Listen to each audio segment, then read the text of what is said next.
তো দেখো বন্ধুরা, এই হয়ে গেছে আমার মানে তালের বড়া। আজকে বাজার থেকে দুটো তাল নিয়ে এসেছিলাম। মা অনেক দিন ধরে বলছিল যে তালের বড়ার কথা। এই সিজনে আমি এখনও পর্যন্ত তালের বড়া করিনি।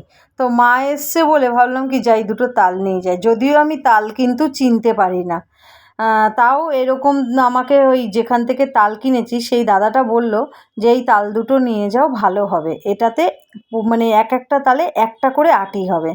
তো আমি সেটাই বিশ্বাস করে নিলাম। তো বাড়ি আসার পরে মা বলল না তালটা মিষ্টি তাল।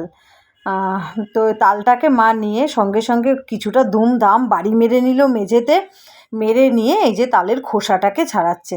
মায়ের আজকে শরীরটা ভালো না, তাই মা বলল আমাকে আর ভিডিওতে তুলিস না, তুই শুধু আমি তালটা ছানছি সেটাই তোল।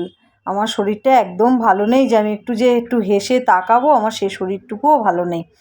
তাই আমি ওই শুধু তালটাই তুললাম। তো যাই হোক, নেক্সট ভিডিওতে আবার মাকে তোমাদেরকে দেখাবো। তো মা এই তালটাকে ছাড়াচ্ছে, এটা ভীষণ সময় সাপেক্ষ কাজ। তো এই একটু একটু করে তালটা ছাড়াতে ভীষণ সময় লাগে। তাই দুটো তালে দেখো দুটো আটি হয়েছে। আর নাকি এরকম তাল ভালো হয়, বড় একটা তাল নিলে নাকি সেটার মধ্যে দুটোর জায়গায় তিনটে আটিও হয়ে যায়, সেক্ষেত্রে তাল কম হয়।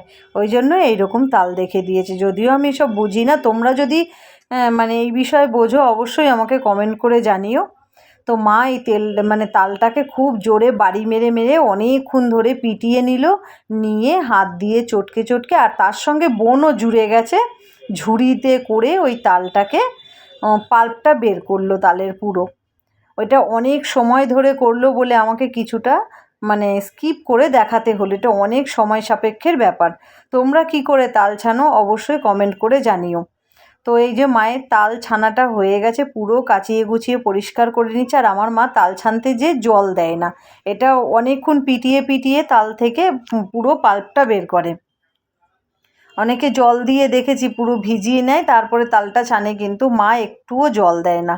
এবারে মা ওই কী করলো, কিছুটা নারকেল কোড়া নিয়ে নিল। আমি হাফ নারকেল কোড়া দিয়েছি, মানে এই যে হাফ আছি নারকেল কোড়া, তার সঙ্গে 1 বাটি আমুল দুধ, গুঁড়ো আমুল দুধ ওই নারকেল কোড়ার সঙ্গে ভালো করে মা মাখিয়ে নিচ্ছে। আর তার সঙ্গে 1 বাটি চিনি, এই মাপটা ভালো করে মনে রাখবে। 1 বাটি চিনি নিলাম, 1 বাটি নারকেল কোড়া আর 1 বাটি দুধ। এই নারকেল কোড়াটাও 1 বাটিই হয়েছে। দুধ এইটা দিয়ে মা ভালো করে মেখে নেবে। শুকনো গুঁড়োর দুধটা ওই তালের মধ্যে দিলে গুটি গুটি হয়ে যাবে, ওই জন্য মা নারকেলের সঙ্গে ভালো করে চটকে মিশিয়ে নিল। এবারে মা ওইগুলোকে তালের বাটিতে দিয়ে দেবে। তা আমি আবার মাকে বলছিলাম, মা বাটিটা ছোট হয়ে যাবে না? তা মা বললো না, আমি মেখে নিতে পারবো এর মধ্যেই। তো এবার ছোটো বাটিটা, আমার মনে হচ্ছিলো বাটিটা একটু ছোট হয়ে গেছে। আমি হলে কিন্তু পারতাম না। মা ঠিক কিন্তু আস্তে আস্তে করে ওটা মেখে নিয়েছে। যতই হোক মায়ের হাতের কাজ বলে কথা বন্ধুরা। তো এবারে দিয়ে দিচ্ছি চালের গুঁড়ো। তো আমি জিজ্ঞেস করলাম মাকে, মা ময়দা দিতে হবে না? তো মা বললো যে না, ময়দা লাগবে না। ওই চালের গুঁড়ো দিলাম আমি 1 বাটি। তো 1 বাটি চালের গুঁড়ো দিয়ে ওই উঠছে আমার চোখে মুখে। তাই বলছি, মা আমার মুখে উঠছে, বাটিটা একটু বড় নাও।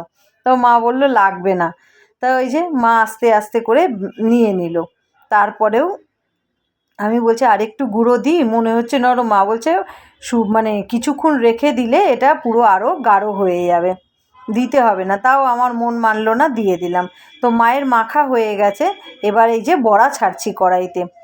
তো প্রথমে বড়াটা বোন ছাড়ছে। সত্যি বলতে বন্ধুরা, আমি এইভাবে ছাড়তে পারি না কড়াইতে। কী করে গোল গোল করে বড়ির মতন করে দেয়, এটা আমি দিতে পারি না। প্রথমে বোন দিচ্ছে, তার পরের খোলগুলো সব মা দেবে। মা গেছিলো হাত ধুতে। তো এই বোন প্রথম খোলটা দিয়ে দিল, দিয়ে এরকম করে তেলটা পুরো গা করে গরম হয়ে যাবে, তারপরে এরকম করে বড়াগুলো দিয়ে দিতে হবে। সত্যি বলতে তালের বড়া আমার মা যতদিন বেঁচে আছে মাই করে খাওয়ায়, আমি কিন্তু করতে পারি না বন্ধুরা। তো এই যে দেখো, এবার আমার মায়ের হাত পড়েছে, দেখেই বুঝতে পারছো যে বড়াগুলো কি সুন্দর হয়েছে। প্রথম খোলটা ভালো হয়নি, ওই জন্য তোমাদেরকে আর দেখালাম না।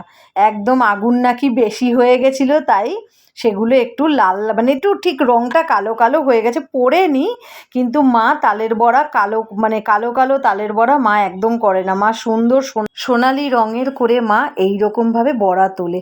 ওপরটা হয় মচমচে আর ভেতর হয় একদম ঠিক বলে না জেলি জেলি টাইপের। এত স্বাদ হয় বন্ধুরা, সে বলে বোঝাতে পারবো না। তো মা এইভাবে বন্ধুরা, তালের বড়া আমার হয়ে গেল, ঘেমে জল হয়ে গেছি, প্রায় ঘন্টা দুয়েক লাগলো এই তালের বড়াটা আমার ভাজতে।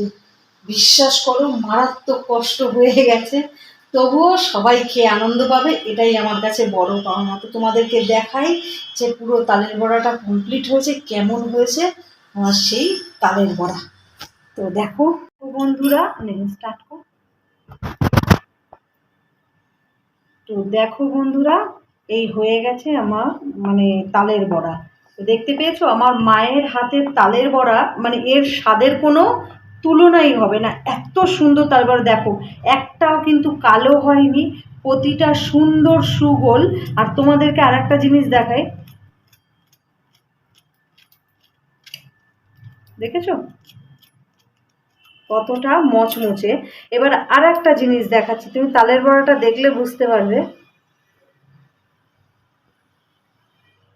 দেখো ভেতরটা কতটা জুসি, ভীষণ জুসি হয় এই তালের বড়াটা। তো এই হলো আমার মায়ের হাতে তালের বড়া, অতুলনীয় স্বাদ, এই স্বাদের কোনো তুলনা হয় না। তো আজকের মতন এখানেই থাকলো, আর নেক্সট ব্লগে আবার দেখা হবে। কমেন্ট করতে ভুলো না প্লিজ, প্রচুর শেয়ার করো, সাবস্ক্রাইব করতে কিন্তু ভুলো না। সাবস্ক্রাইব করে প্লিজ পাশে থেকো, আর আমাকে একটু এগিয়ে যাওয়ার সহযোগিতা করো। তো এই যে আজকে মায়ের হাতের তালের